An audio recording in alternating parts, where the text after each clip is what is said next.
Þú ert náttúrulega dóttir pabba eins, mikil keppnis manneskja, þolir illa að tapa ef ég þekki þig rétt. Ekki bara drullu fól eftir þetta tap í kvöld?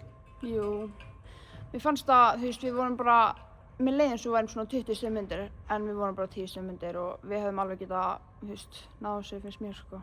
Þetta er jafnt í fyrri hálfleik, en það er svona að taka dálítið stjórnina, eins og þær herði vörnina. Það var dálítið vandræðaleg sóknin hjá okkur stundum. Hvað breytist í seinni hálfleik?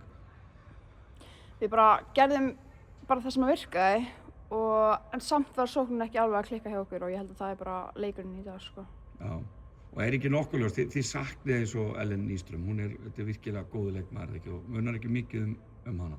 Ólöf auðvitað fyrir lið líka. Jú, 100% sko, en þótt að þær séu ekki með okkur, þá finnst mér alveg við getum, unnið leiki, en jú, við söknum þeirra mjög mikið, sko. En auðvitað er náttúrulega þetta Njarðvíkurlið náttúrulega vel mannað og öflugt og allt það, þannig að en þetta er nú bara leikur í þessari millideildi að hvað kalla þetta.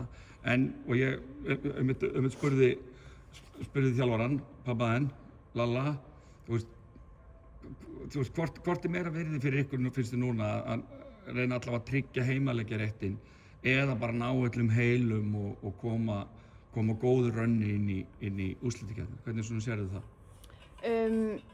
Ég veit ekki alveg, bara ná öllum heilum, sko. Ég held að það bara ná bara fullmannalið. Fullmannalið, já. Og hvað, þið eigið 3 leiki eftir í þessari deild, þessu milli ástandi, þannig að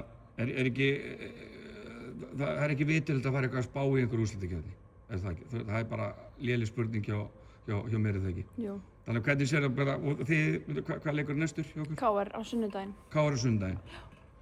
Og svo 1 leikur og svo sem þetta landsleikjastopp og verður ekki fínt að fá það. Jú. Og vonandi að Ellen og Ólöf verði komnar tilbaka þá. Jú. Þannig að er eitthvað annað hægt að segja en bara fulla ferð áfram og ána gagg? Nei. Frábært. Takk.